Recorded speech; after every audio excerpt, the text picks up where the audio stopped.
Todos com a paz do Senhor Jesus. Amém. Graças damos a Deus por mais essa oportunidade de estarmos reunidos para adorarmos o seu nome. É bom estarmos aqui e sentir o que já sentimos enquanto louvavam o nome do Senhor, a presença de Deus em nosso meio. Então guardem isso, a presença de Deus está presente em nosso meio. Quero também mandar um alô para o pessoal de Paulo Afonso, que está nos assistindo, a minha irmã especial. Quem não conhece Paulo Afonso, é uma cidade linda lá na Bahia. Oxente, bichinho é baiano, ok? Então vamos lá, podem se sentar. Nós falamos na nossa aula, na nossa primeira aula, sobre o contexto religioso e o contexto apologético em relação ao Pentateuco e em relação às nações circunvizinhas de Israel. Conforme falamos também naquele vídeo de divulgação, nós falamos que iríamos abordar sobre a mitologia e sobre a questão autoral. E é isso que eu vou fazer agora. Então, na página de número 42 da vossa apostila, nós temos aí os mitos da criação. Deixa eu só mudar aqui o slide. Aqui, mandaram olhar para aqui. Então, vamos assim, obedecer o pessoal aí. Ok. Em relação aos mitos da criação, nós temos três, que é o Enu-Elish, o Atrahasis e a epopeia de Gilgamesh, sem falar do Código de Hammurabi. Mas esses três se destacam bastante. Dos três eu vou mencionar quero falar essa manhã sobre que é o Enu-Elish. Por causa do tempo, nós vamos falar sobre mas na nossa apostila está todos os três, com suas definições, com as suas tábuas, quantidades de escritos e anos, e assim sucessivamente, toda a informação necessária para cada mito da criação.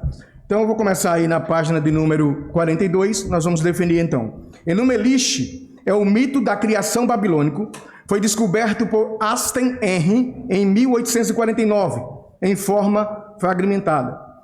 Nas ruínas da Babilônia, nas ruínas da biblioteca de Assurbanipal, em Nínive, Iraque, e publicado por George Smith em 1876.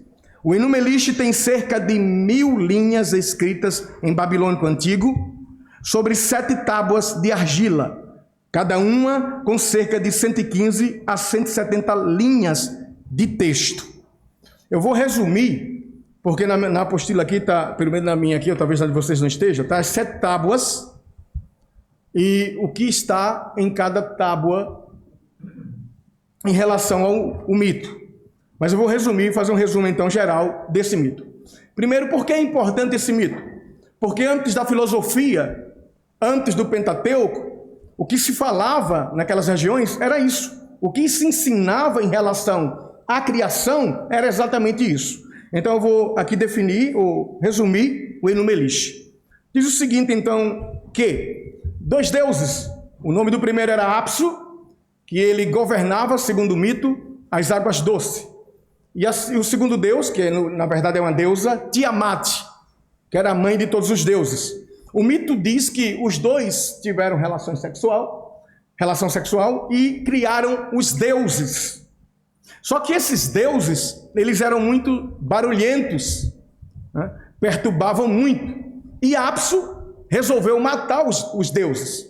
Mas Tiamat, com a sua misericórdia, dizia, não vamos fazer isso. Não vamos matar os deuses.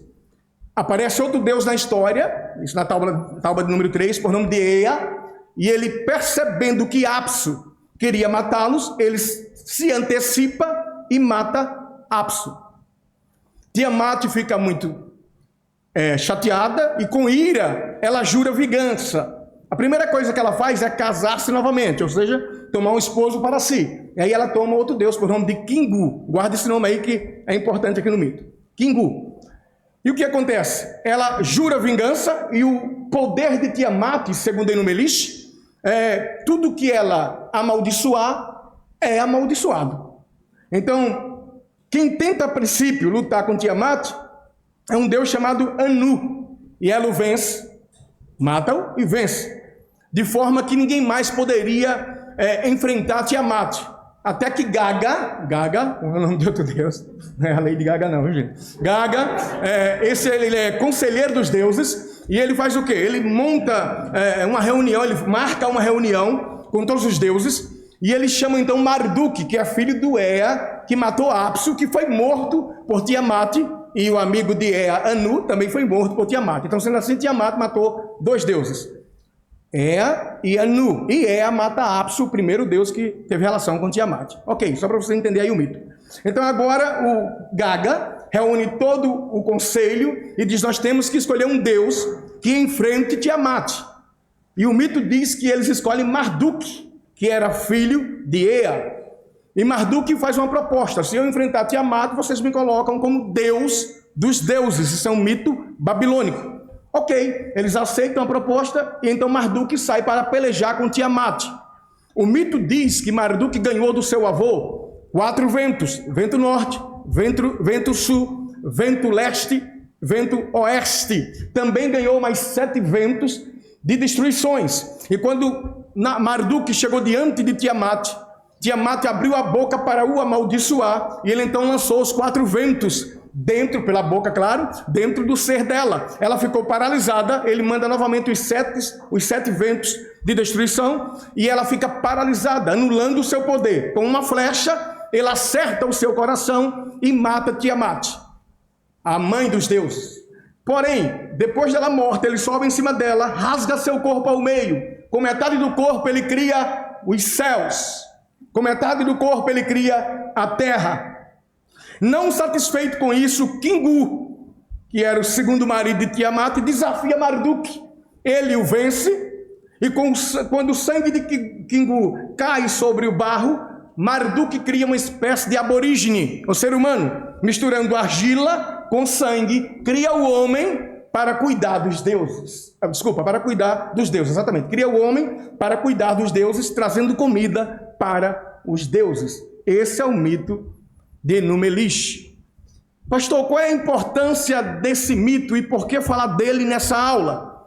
Porque nós sabemos que a história começou em Adão. E mesmo começando em Adão, nós temos Adão gerando Sete, que gerou Enos, que gerou Cainã, que gerou Malael, que gerou Jared, que gerou Enoque, que gerou Matusalém, que gerou Lameque, que gerou Noé, que passa pelo dilúvio e gera, ou melhor, já com Cã, Sem e Jafé. Mas da descendência de Cã, nós temos exatamente Cuxi e temos Nimrod, um bisneto de Noé, que exatamente na Babilônia está se desenvolvendo essa história, e era isso que eles ensinavam. Observe que nessa época não temos o patriarca Abraão e nem a promessa ainda para Abraão, mas eles já ouviam acerca dos deuses e de como o mundo foi criado. Dessa forma, isso era o que era ensinado. Eu falei que há 3 mitos, na verdade ele tem o código de Hammurabi, eu só falei de um, que é o Enu-Elish. Então, por que isso é importante? Porque também na descendência de Sem, nós temos Sem gerando Arfaxade, Arfaxade gerando Salá, Salá gerando Eber, Eber gerando Peleg, Peleg gerando Reu, Reu gerando Serug, Serug gerando Naor, Naor gerando Tera, e Tera é um idólatra que fazia ídolos e vivia dessa profissão. E Abraão, que nós conhecemos, o grande patriarca, que vai ter o chamado do próprio Deus, é filho de Tera, que é um fabricador de ídolos. Ora, o Midrash e o Talmud escrevem acerca de Abraão, ou seja, Talmud, comentário judaico acerca do seu próprio povo. E o Talmud diz o seguinte, abre aspas, que em uma certa ocasião, Tera deixou Abraão responsável pela casa de ídolos. E tinha muitos deuses, e tinha um Deus muito grande, ou seja, muito grande no sentido de tamanho realmente, um Deus grande, forte, uma estátua. E ele saiu deixando Abraão responsável por aquilo, e Abraão começou a pensar. E o pai pediu, coloque comida para os deuses, porque essa era a ideia, que o homem trazia comida para os deuses, que vem do mito do Enu-Elish. Então ele coloca comida, depois ele cima com aquilo, pega uma marreta e mete o pau naqueles deuses todos. Falando de Abraão, não está na Bíblia, é um comentário em um Talmud, em um Midrash, acerca de Abraão, antes do seu chamado pelo próprio Deus. E quando Tera chega, ou Terá, ele diz assim, por que você fez isso? Pai, esse Deus maior, eu botei comida para todos, mas o Deus maior pegou a comida dos deuses menores. E os deuses menores ficaram com raiva e vieram contra eles. E houve uma grande briga entre os deuses. E um aqui destruiu o outro. Aí o pai disse: você quer que eu acredite nisso? Que um Deus que não tem olhos, que tem olhos e não vê, que tem boca e não fala, que tem pés e não anda, pode fazer alguma coisa? Ele disse: eu não quero que você acredite mesmo não. É por isso que foi eu que quebrei isso. E é neste momento, segundo o Midrash, que ele ouve a voz do Eterno dizendo: Abraão, Abraão, oh glória. Então, o que está acontecendo? Deus entra na história, e o Pentateuco é exatamente isto, para mostrar que esses mitos, isso aqui é mito, gente. O Enumelish, o Atrahaze, o Gilgamesh. Se você parar para pensar e fazer uma leitura sobre o Gilgamesh, a história é paralela com a história do dilúvio. É um homem, um Deus que tem um amigo homem, que gosta muito desse amigo homem, um Deus que fez o homem, e esse homem é amigo dele, já o Gilgamesh. E um inimigo desse Deus faz esse homem pecar contra esse Deus. Esse Deus enfurecido manda um dilúvio e destrói toda a terra. Esse é o Gilgamesh. Então, o Código de Hammurabi é antes do Pentateuco. Antigamente, a crítica textual dizia que a Bíblia não tinha veracidade nenhuma, até encontrarem o Código de Hammurabi e o Enumelish. Aí eles passaram a dizer: não, realmente o relato bíblico é verdadeiro, só que Moisés plagiou o Enumelish, porque tem alguns paralelos entre o Enumelish e o Gênesis. Por exemplo, o Gênesis da criação é 7 dias, no Enumelish, Marduk também cria em 7 dias, tendo descanso no sábado, só que traz a escravidão para o homem trazendo comida para os deuses. Ao contrário de Gênesis, Deus pega o homem, coloca o homem no jardim, e não é o homem que vai trazer comida para Deus, é Deus que vai preparar o jardim para alimentar o homem. E Deus ainda legisla dizendo o que é bom para a comida e que o que o homem deveria comer. Então você vai ver os paralelos que eles vinculavam. Então eles diziam que Moisés plagiou, mas depois, observando uma técnica que eles têm de saber quando há um plágio ou não, eles colocaram aquilo vamos dizer assim, em veracidade, colocaram em teste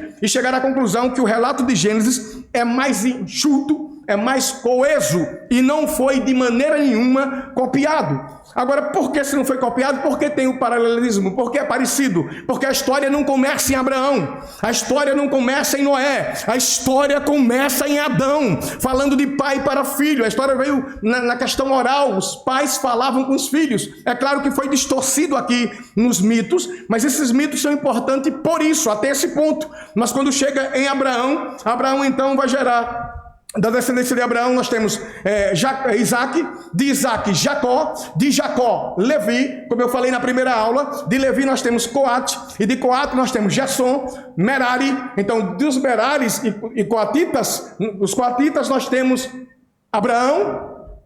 nós temos Moisés e Arão. E em Moisés, Deus diz: Moisés, escreve isso em um livro, para que sirva de memória para todos aqueles que lê. Aí Moisés começa o Gênesis dizendo: no princípio criou Deus o céu e a terra. Isso é uma mensagem, não é uma mensagem científica, não é uma mensagem filosófica, mas ele está exatamente se direcionando, ele está atacando diretamente esses mitos, porque na criação, pelo relato dos mitos, tem que haver uma disputa, deuses disputando com outros deuses, e o Deus perdedor, ou melhor, o Deus que ganha a peleja, pega o corpo do outro Deus e cria o universo.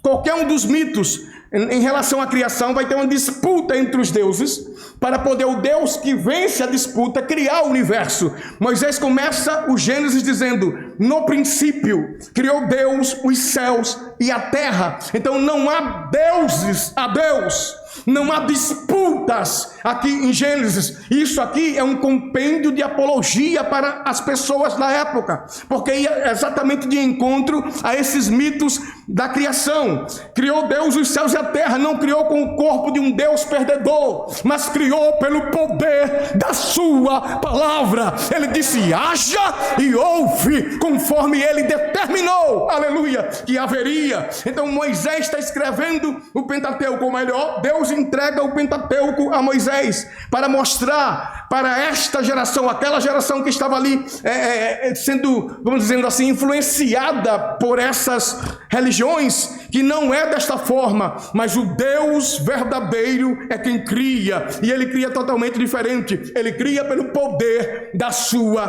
palavra. Quem entendeu até aqui, diga glória a Jesus. Ok, vamos para o Gênesis então. Enu Beliche é isso aí, essas tábuas em argila, né? Foi encontrada. E tem as linhas, tudo em escrito babilônico. É real isso aqui, ou seja, não é real a história, é um mito, mas o achado é real, é antes do Pentateuco. E essa é a prova que a influência havia. Havia uma influência religiosa imensa sobre aquela nação. E o que Deus vai fazer com o Pentateuco não é falar de ciência. Eu não estou dizendo que você não pode estudar ciência no Gênesis. Estou dizendo que a ênfase do livro de Gênesis não é ciência, mas é desfazer toda a crosta de idolatria e toda essa ideia de mitologia que havia por trás do pensamento daquela época. Então Deus está colocando em ordem para dizer para o povo, não só aqueles que a partir do momento que tem o Pentateuco vão ler, vão ouvir e vão passar para frente, como a nação que após chegar na terra também vai ter pessoas que servem a outros deuses e vai saber que nós temos que adorar o Deus verdadeiro. Deixa. À vontade. Uma pergunta sobre, nós estamos vendo o texto que o povo de Israel sempre foi marcado com a idolatria. Quando a gente lê ali aquela história de Raquel, que ela rouba os deuses do seu pai, leva, quando ela vai para uma forma, ele era um homem que tinha guardado consigo alguma coisa de idolatria. No hebraico, aqueles deuses ali seriam marcação, seria como quando nós compramos um terreno e usa aqueles... Nós chamamos ali o piquete, para marcar o terreno, aí chama de ídolos ali. É um documento de posse, não idolatria. Não é ídolo de idolatria, é um documento de posse. É uma prova que ele tinha posse, então ele tinha, tipo uns piquetes que marcavam o terreno. Não ídolos, não. Não. Diz ídolos, infelizmente diz, mas não é. Não é ídolo no sentido de idolatria, não. É um documento de posse que ela roubou ali. Que embora o texto está dizendo ídolo... Questão de tradução. Nós temos as questões da tradução, infelizmente, de vez em quando chega aí. Por isso a razão, eu digo sempre aí, quem puder, os jovens, essa turma jovem que está aí, hoje está muito fácil estudar o hebraico, o grego, então quando puder faz isso. Gasta um pouquinho de tempo, aliás, você não vai gastar tempo, você vai investir em si, né? E isso é bom. Eu já quero parabenizar já agora o Vinícius, né? Que é um jovem que nós estávamos falando ontem, para mim é um orgulho ver ele crescer dessa forma e estar aqui conosco. E eu disse a ele, filho, estuda o hebraico. E ele disse, já estou pesquisando e vou estudar. E tem que ser assim, porque o que ele falou aqui é interessante, ídolos, mas não é idolatria ali, é documento de posse, embora nas nossas Bíblias está ídolo, ok? Pois bem, Gênesis. Deixa eu adiantar aqui a cosmogonia, aqui. Tem que ser aqui, isso. Aí. Então aí nós temos o texto hebraico e agora na questão do contexto linguístico nós vamos trabalhar um pouquinho aqui. Aqui nós temos uma preposição be, que ela pode ser traduzida em, por e com. São as três possibilidades. Nós temos a palavra bereshit, mas o be aqui é uma preposição. A palavra sozinha é o substantivo bereshit. E tirando esse sufixo it, eu tenho rosh, e rosh é cabeça. Depois eu tenho, então, bereshit, um advérbio de tempo, é traduzido como um advérbio de tempo, bereshit. Bará, um verbo que geralmente nós falamos aqui que esse verbo é usado para dizer que Deus criou do nada, embora que na questão semântica, veja o que eu vou dizer. Pastor, a ideia que Deus criou do nada, pelo poder da palavra no Gênesis, é verdadeira? Repita comigo, é verdadeira. Então eu estou dizendo e afirmando que no Gênesis Deus criou a partir do nada. Só que o verbo bará, o verbo, não diz isso. Isso não decorre do verbo, nem do campo semântico do verbo, não é essa ideia. O que esse verbo tem a ver com Elohim, que é o sujeito aqui, que é Deus, é que ele aparece 49 vezes em toda a Taná. Taná é o que nós chamamos de Antigo Testamento. 49 vezes, e de todas 49 vezes que esse verbo aparece, só tem um sujeito para ele, Elohim. Isso você pode dizer sem medo de errar. Agora, a ideia de bará, ex nihilo, né, que vem para o latim como Deus criou do nada. É claro que Deus criou do nada, não havia nada, e pelo poder da palavra, Deus trouxe as coisas à existência. Mas essa ideia não decorre do verbo, ok? Depois nós temos a palavra Elohim, que aqui também é outra questão, que é uma palavra plural, por causa da terminação in. Geralmente eu poderia dizer sus, cavalo em hebraico é sus. E se eu quisesse dizer cavalos, seria sussim. Se eu quisesse dizer aluno em hebraico, seria talmid, ani talmid, eu sou um aluno. Mas se eu quisesse dizer alunos, talmidim. Então observe que o in sempre é plural em hebraico. E aqui eu tenho Elohim. E na verdade essa palavra é plural. Elohim é um plural. Mas se é plural, por que traduziram como Deus, pastor? E não como deuses? Aí nós temos uma ideia que eu vou querer conversar com vocês um pouquinho aqui, que é que nós, por causa do Novo Testamento, e por causa da doutrina da Trindade que eu creio e defendo e ensino, nós vemos aqui a Trindade. Por isso que nós falamos, não é um plural majestático. Não é plural majestático. Não é. Eu também não estou dizendo que a Trindade não existe, então vou falar mais devagar para você não me interpretar mal. Estou dizendo que a palavra Elohim é uma palavra plural. Mas na tradução nós temos, no princípio criou Deus e céu. No princípio criou Deus. Então Deus aqui está no singular. Por que é plural e traduziram para o singular e não como deuses? Por causa do verbo. A questão é essa. O verbo bará está na terceira pessoa do singular, ou seja, criou. Agora, se ele tivesse, por exemplo, criaram, seria deuses. A simples resposta aqui é essa. Não se traduz aqui deuses, porque o verbo é quem manda aqui nessa frase. É o verbo quem vai mandar aqui, ou seja, bará está na terceira pessoa do singular, logo aqui tem que ser Deus. Não é a ideia de trindade, porque Moisés também não tinha. E quando eu digo que Moisés não tinha a ideia de trindade, eu não estou dizendo que eu não creio na trindade. Mas quando Moisés está escrevendo o Gênesis, esse assunto de trindade está muito obscuro. Nós vamos conhecer a doutrina da trindade. Existem textos da doutrina da trindade no Antigo Testamento? Claro, muitos. Mas nós vamos ter essa ideia de doutrina da trindade no Novo Testamento, através dos apóstolos. Moisés, quando está escrevendo Gênesis, ele não tem essa ideia de trindade. Quem está me entendendo, diga amém. Ok, Elohim, então, vai ser traduzido como no singular aí, exatamente por causa do verbo. O verbo bará é quem manda aqui. Como o verbo bará está na terceira pessoa do singular, então Elohim tem que ser obrigatoriamente traduzido. Quando chegamos à frase façamos, aí sim, aí nós temos trindade. Ou no caso lá da Torre de Babel, desçamos. Aí nós temos trindade, temos. Tanto façamos como desçamos, temos. É por isso que eu falei que no Antigo Testamento tem texto que vai testificar acerca da trindade. Mas aqui não. Aqui não. Elohim aqui não é essa ideia. Eu não estou dizendo que não existe, eu estou dizendo que não é a ideia aqui. Aqui é traduzido Deus por causa do verbo. Isso é gramática, ou seja, se o verbo está na terceira pessoa do singular, então o sujeito vai concordar com o verbo. Então, Deus. Aqui eu tenho o objeto direto, ou a partícula do objeto direto, que é et, e eu tenho o objeto direto, que é Hashamai, Ve'et, Haaretz. Então fica Bereshit bara Elohim et Hashamai, Ve'et, Haaretz. No princípio criou Deus os céus e a terra.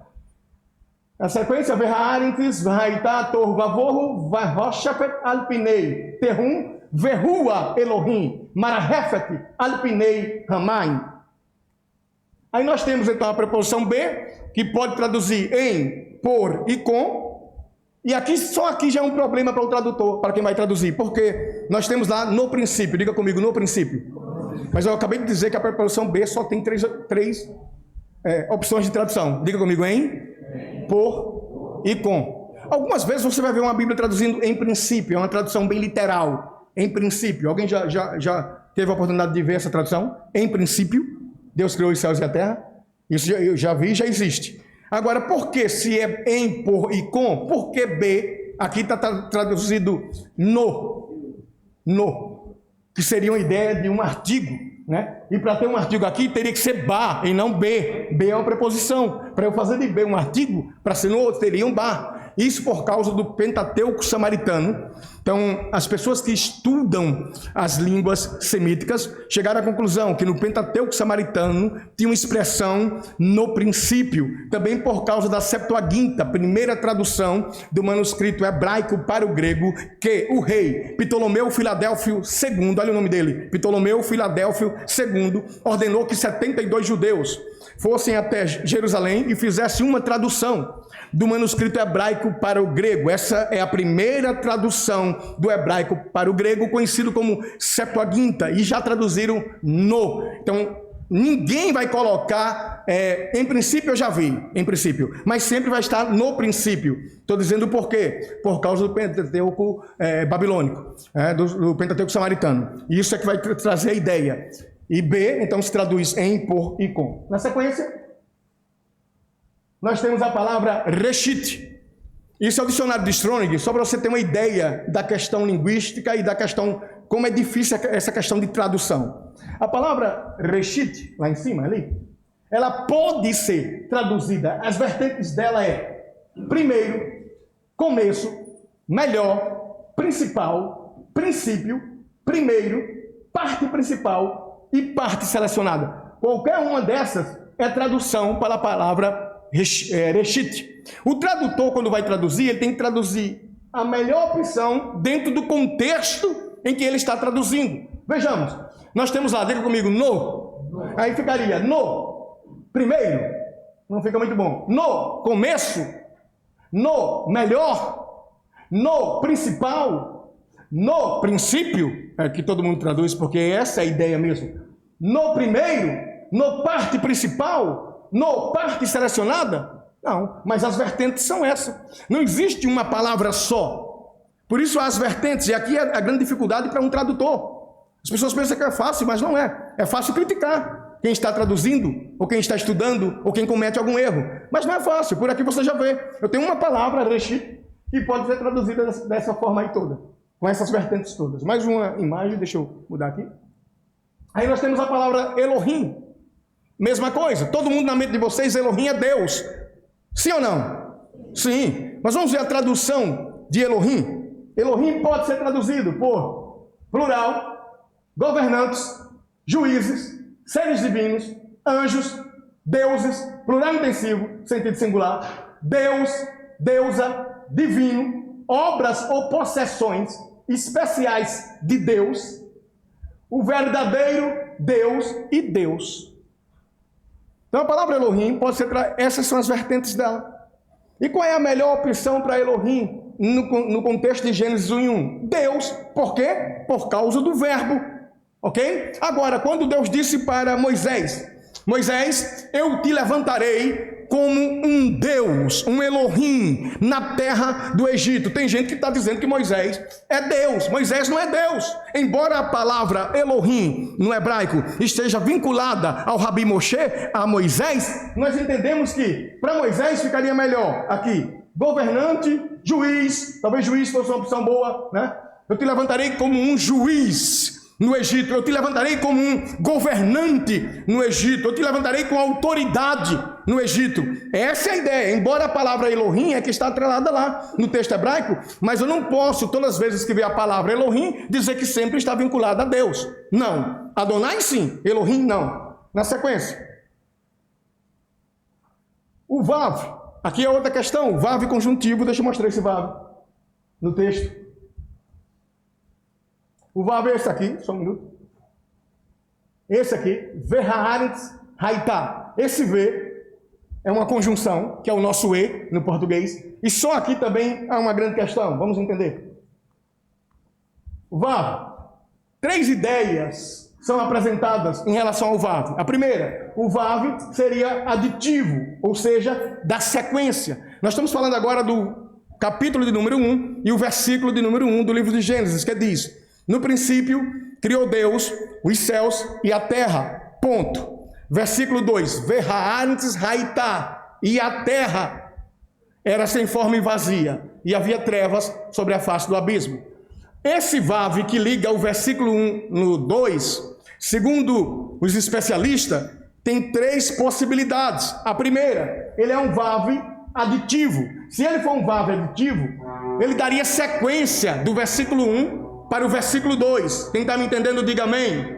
Sendo um Vav aditivo, então haveria uma sequência do versículo 1 para o versículo 2, ainda que o ponto esteja ali. Esse ponto é no português, porque no texto hebraico não havia o ponto. Continuamos. No entanto, com a descoberta dos fósseis e da ideia da Terra, levamos para o texto de Gênesis a ciência, teologia e filosofia. E como o Vav, em pouquíssimos casos, pode ser adversativo, então eles colocaram e entenderam que ali é um Vav adversativo. O que é um Vav adversativo? Teria uma ideia de contraste. Não era mais uma sequência, mas um contraste. Ou seja, um rompimento radical, um contraste entre o versículo 1 e o versículo 2. A terceira possibilidade seria a terceira possibilidade seria a seguinte: o Vav não é aditivo, ou seja, sequencial, e nem é adversativo, não daria contraste, mas seria um vav introdutório. E uma nova oração aparece na sequência. Se analisarmos a gramática hebraica, a forma sempre segue sujeito, verbo e complemento. Vou voltar mais uma vez lá para a gente ver essa forma aqui acontecendo no hebraico. Então nós temos ali Bereshit, é um advérbio de tempo. Bará, o verbo. Elohim, sujeito. Partícula do objeto direto. E complemento. Hashamai, veet, haaretz. Céus e terra é o complemento daquilo que o sujeito criou. E o verbo criar aqui, bará. Tendo dito isto, voltamos para onde estávamos. Terceira. Então, o vav seria um vav, então, introdutório, né, dentro dessa ideia da terceira posição do vav. E uma nova oração aparece na sequência. Se analisarmos a gramática hebraica, a forma sempre segue. Sujeito, verbo e complemento.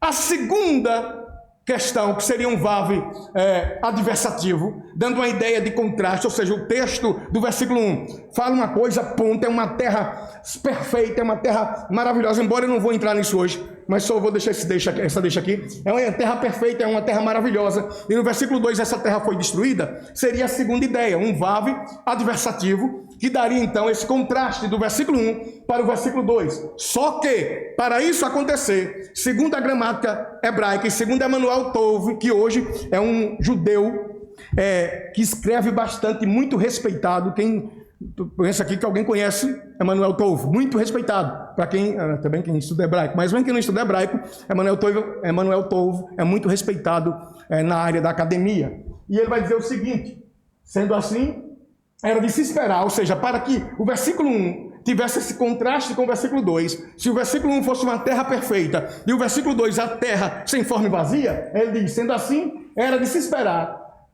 para um vav adversativo, verraiá haarentis. Não é isso que está no texto. No texto está verraarentis haitá, não está verraiá haarentis. Por causa disso, então não é um vav adversativo que dá contraste no texto. A ideia então segue. Só que ele inverte a ordem, ou seja, o sujeito com o verbo.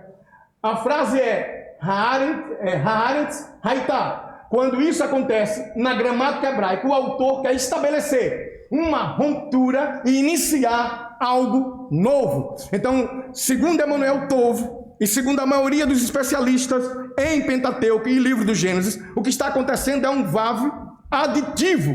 E se é um vav aditivo, o que está acontecendo? O versículo 1 fica como um tópico, porque nenhuma terra onde a idolatria, e aí a razão de eu entrar pela mitologia e pelo conceito de religião, numa terra onde a idolatria predominava, o que Moisés quer dizer é que no princípio não foram os deuses, no princípio foi Deus quem criou o céu e a terra. Esta é a ideia primordial. Sendo assim, nós temos um vav aditivo. E se o vav é aditivo, então uma pergunta surge. E a pergunta seria, entre o versículo 1 e o versículo 2, a pergunta seria: Moisés, como Deus criou esta terra? Aí ele responde: a terra era sem forma e vazia, havia trevas sobre a face do abismo, e o Espírito de Deus se movia sobre a face das águas, e disse Deus: haja luz, e houve luz. Parece ser simples para você, quando você lê esse texto, mas dentro do contexto religioso, quando ele está dizendo que disse Deus: haja luz. Se você parar um pouquinho para pensar, no Egito o sol é um deus, na Babilônia o sol é um deus, a lua é uma deusa. O que Moisés está dizendo é que os deuses de vocês não são deuses, mas o meu Deus é o Deus criador do céu e da terra, que cria todas as coisas. Esse é o conceito do Pentateuco. Quando Deus está dizendo haja luz, ele também está dizendo que o controle está na mão dele. Ele não precisa matar um Deus para do corpo desse Deus criar luzes, como os mitos vão dizer. Não, ele só libera a palavra: haja luz e houve luz. Quem está me entendendo, diga glória a Deus. Deixa eu mudar o slide aí, por gentileza. Foi lá. Vai lá.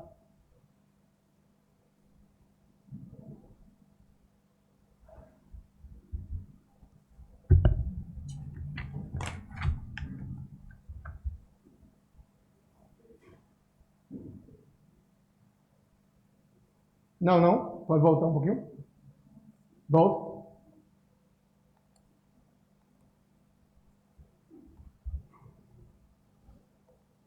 Então, dessa forma, a frase do verso 1 seria um título. No mundo de cultura mesopotâmia egípcia, onde vários deuses estão estabelecidos, o que Moisés quer dizer é quem criou os céus e a terra foi Deus, não foi o sol nem a lua. Observe também que no versículo 14 ele não diz que Deus criou sol e lua. Parece que não tem importância para nós, mas para eles tem. Se Moisés dissesse que Deus criou o sol e a lua, quando eles lessem o texto, eles iam entender que um Deus está criando outros deuses. Porque sol e lua, para esse povo, para esse conceito de religião, são deuses. Então, por isso, Moisés vai dizer que Deus criou os luminares. E pior do que isso, ou melhor do que isto, é que antes de Deus criar os luminares, a luz veio do próprio Deus. Deus não precisa de sol nem de lua, como diz o livro do Apocalipse, em relação à cidade que nós vamos morar. O texto diz que lá não necessita-se nem de sol, nem de lua, para que resplandeça, porque a glória de Deus tem iluminado a cidade, e o Cordeiro Jesus Cristo é a sua própria lâmpada. Aleluia! Esse é o Deus que você serve. Essa é a importância de estudar essa matéria, porque o que Deus está fazendo através do Pentateuco é quebrar toda a crosta de idolatria que o povo tinha em relação à mitologia e o conceito de religiões. Isso quer dizer que Deus criou os luminares, ou seja, o luminar maior e o luminar menor. Na sequência, nós temos a hipótese documentária.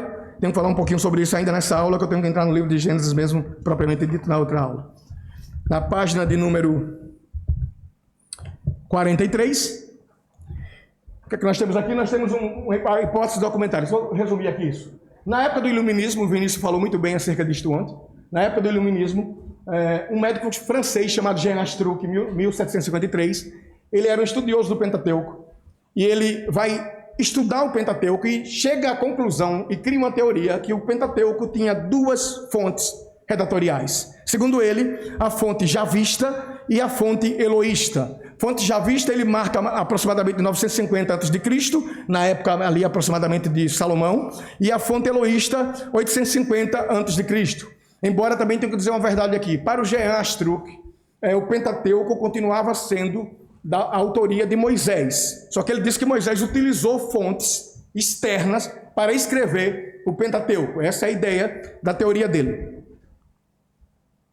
Já Julius Van Helsing, um judeu, que escreveu um livro titulado A História de Israel, ele sugere 4 fontes distintas para o Pentateuco. Então ele acrescenta mais 2 às fontes que o Jean Astruc tinha colocado, que era javista e eloísta, e ele coloca então deuteronomista e pristen, que aí está em alemão, que é sacerdotal, que é a fonte sacerdotal. Segundo ele, Moisés não é o autor do Pentateuco.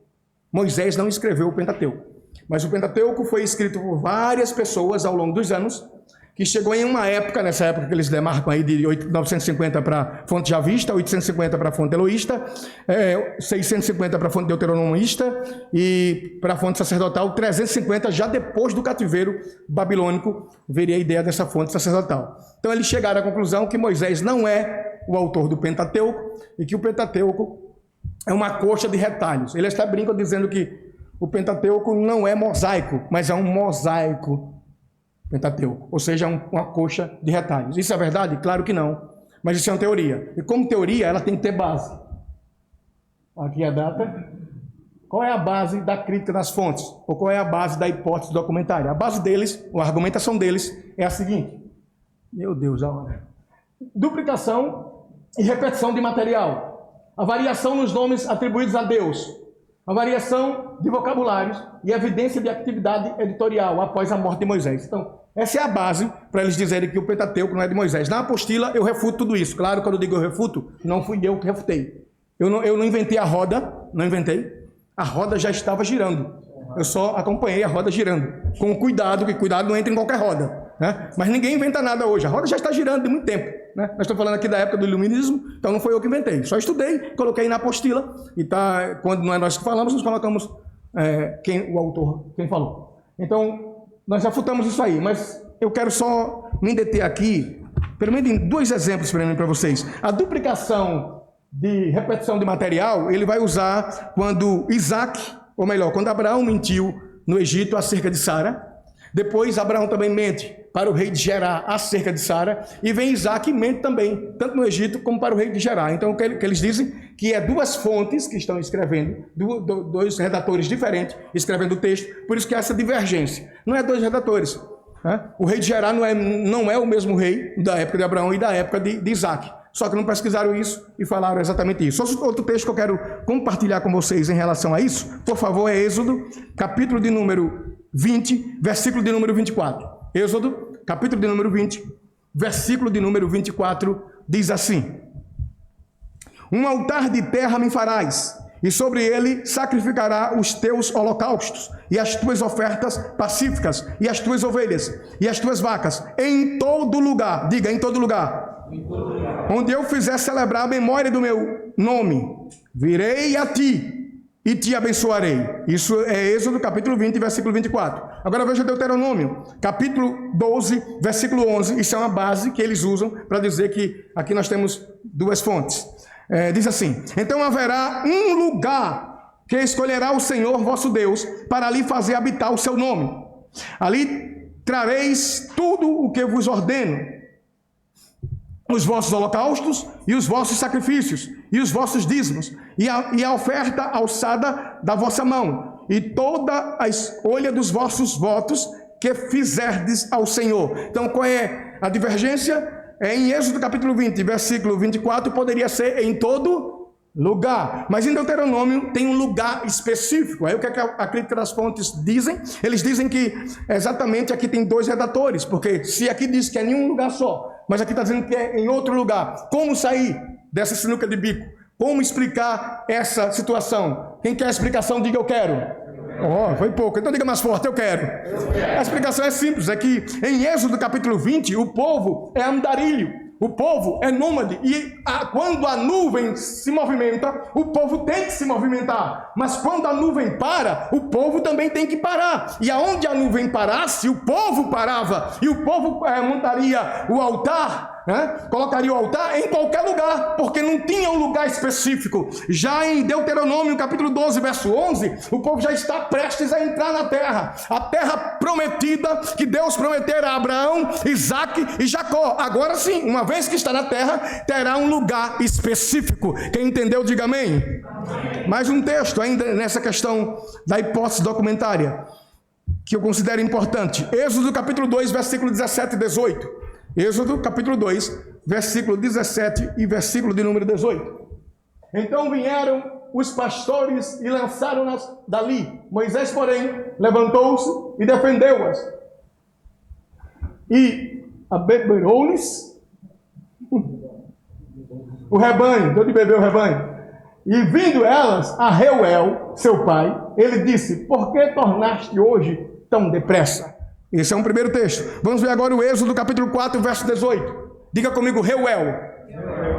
Agora veja o Êxodo capítulo 4, versos 18. Então foi-se Moisés e voltou para Jetro, seu sogro, e disse-lhe: eu irei agora e tornarei a meus irmãos que estão no Egito, para ver se ainda vivem. Disse, pois, Jetro a Moisés: vai em paz.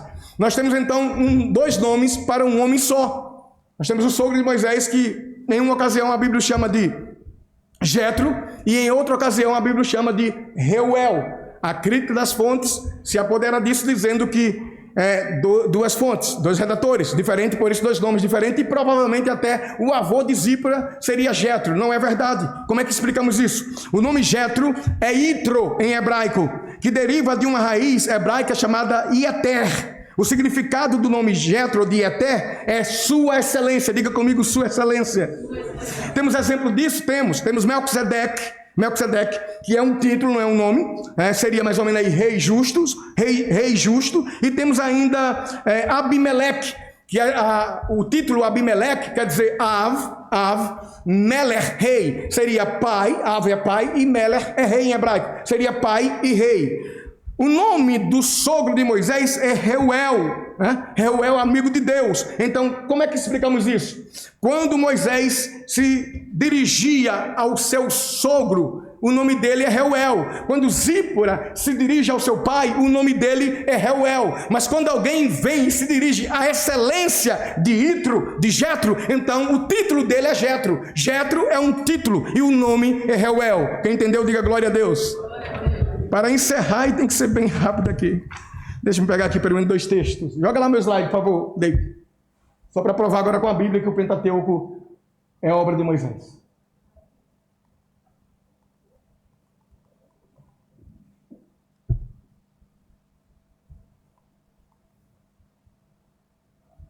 Tá difícil.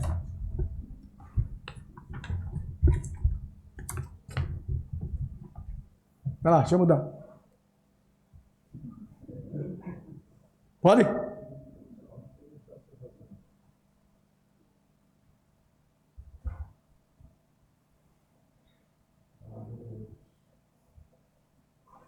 Estou dando de estudo aqui.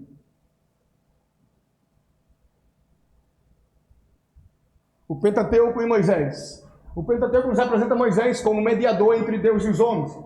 O texto de Êxodo, capítulo 20, 22 e 23. Então disse o Senhor a Moisés: assim dirás aos filhos de Israel: vós tendes visto que dos céus eu falei convosco, não fareis outros deuses comigo, deuses de prata ou deuses de ouro, não farás para vós. Então nós temos um gráfico, diga comigo: Deus, Moisés e os israelitas. Continuamos. Moisés descendo do monte, Êxodo capítulo 24, versículo 3 e 4. Veio, pois, Moisés e contou ao povo todas as palavras do Senhor e todos os estatutos. Então o povo respondeu a uma voz e disse: todas as palavras que o Senhor tem falado, faremos. Moisés escreveu, diga comigo: Moisés escreveu. Moisés escreveu todas as palavras do Senhor e levantou-se pela manhã, de madrugada, e edificou um altar ao pé do monte. E 12 monumentos, segundo as 12 tribos de Israel. Nós temos outro gráfico, diga comigo: Moisés, Deus e os israelitas. Veja que mudou o gráfico. Na sequência, Levítico capítulo 1, verso 1. E chamou o Senhor a Moisés e falou com ele da tenda da congregação, dizendo: fala aos filhos de Israel e diz-lhes: quando algum de vós oferecer oferta ao Senhor, oferecerás a sua oferta de gado, isto é, de gado e de ovelhas. Na sequência nós temos outro gráfico, diga comigo: Deus chamou Moisés, falou com ele, e ele falou com o povo. Moisés é o autor do Pentateuco. Então disse o Senhor a Moisés: escreve isto para memória num livro e relata aos ouvidos de Josué, que eu totalmente hei de riscar a memória de Ameleque debaixo dos céus. Moisés é o autor do Pentateuco. Números capítulo 33, versículo 1 e 2. Essas são as jornadas dos filhos de Israel, que saíram da terra do Egito, segundo os seus exércitos, sob a direção de Moisés e Arão. Escreveu Moisés as suas saídas, segundo as suas jornadas, conforme o mandado do Senhor. E estas são as suas jornadas, segundo as suas saídas. Moisés é o autor do Pentateuco. Deuteronômio capítulo 31, 9 e 10. Moisés escreveu esta lei e a deu aos sacerdotes, filhos de Levi, que levavam a arca da aliança do Senhor, e a todos os anciãos de Israel, e ordenou-lhes Moisés, dizendo: ao fim de cada 7 anos, no tempo determinado do ano da remissão, na festa dos tabernáculos. São textos que testificam que Moisés é o autor do Pentateuco. Pastor, e fora do Pentateuco? Fora do Pentateuco, a Bíblia diz em Josué capítulo 8, versículo 30 e 31. Então Josué edificou um altar ao Senhor Deus de Israel no monte Ebal, como Moisés, servo do Senhor, ordenara aos filhos de Israel, conforme ao que está escrito no livro da lei de Moisés, a saber... Veja, diga comigo: o livro. Diga: o livro. Não é os livros, é o livro da lei de Moisés. O Pentateuco, como eu falei na primeira aula, é um livro. Aleluia, glória a Jesus. E Moisés é o autor do Pentateuco. Mais um texto fora do Pentateuco, 2 Reis capítulo 14, verso 6. Estou correndo aqui por causa do tempo. Porém os filhos dos assassinos não matou, como está escrito no livro da lei de Moisés. Quem quiser depois eu explico quem é os filhos dos assassinos aí, né? Minha intenção aqui é como está escrito no livro da lei de Moisés. No Novo Testamento, há alguma veracidade bíblica no Novo Testamento que Moisés é o autor do Pentateuco? O próprio Cristo falou, porque Moisés disse: honra a teu pai e tua mãe. E quem maldizer o seu pai ou mãe, certamente morrerá. Marcos capítulo 7, versículo 10, Jesus falou e está se referindo à lei de Moisés, que está em Êxodo capítulo 21, versículo 17. Ainda no Novo Testamento, disse Jesus: e acerca dos mortos que houverem de ressuscitar, não tendes lido no livro de Moisés, como Deus lhe falou na sarça, dizendo: eu sou o Deus de Abraão, o Deus de Isaque e o Deus de Jacó. Ou seja, Moisés é o autor do Pentateuco. Deixa-me terminar dizendo o seguinte: infelizmente, a maioria das faculdades hoje estão ensinando isso aqui, e a maioria dos jovens estão voltando para as igrejas. Não é pouca gente não, é muita gente voltando com essa dúvida. Eu já conversei com pastores, pastor Valci, que eu conheci crentes que hoje eles têm dúvida realmente se Moisés escreveu ou não o Pentateuco. Mas Moisés escreveu, e a própria Bíblia testifica a Bíblia. Mas com essa ideia de inovação, com essa ideia de mente e razão, eles estão esquecendo a fé. Mas o motivo deles é um só: se eu provasse que Moisés não escreveu o Pentateuco, Cristo mente. E se Cristo é mentiroso, ele não é Deus. Esse é o foco. Mas vai cair por terra, porque nós acreditamos que a Bíblia diz e prova que Moisés é o autor do Pentateuco. Fique sobre os pés. Eu quero fazer uma oração com você nesta hora, porque nós fazemos parte de uma geração que, por misericórdia de Deus, a Bíblia chegou até nós. Você tem a Bíblia na mão, irmãos. Então leia a Bíblia, tire um tempo e estude a palavra de Deus, porque a heresia não era só naquela época, está em nosso meio, mas você tem que ser capaz de refutar essas heresias. A Bíblia, ela é a palavra de Deus. O Espírito de Deus usou, aleluia, 40 homens, encheu da graça, e eles escreveram, e através dessa escritura, eu e vocês encontramos a salvação em Cristo Jesus. A Bíblia tem 1181 capítulos, 31.172 versículos, 972.732 palavras de verdade, de veracidade, e tem poder de arrancar o pecador do mundo e trazê-lo para Cristo. Oramos. Deus Santo, Deus bendito.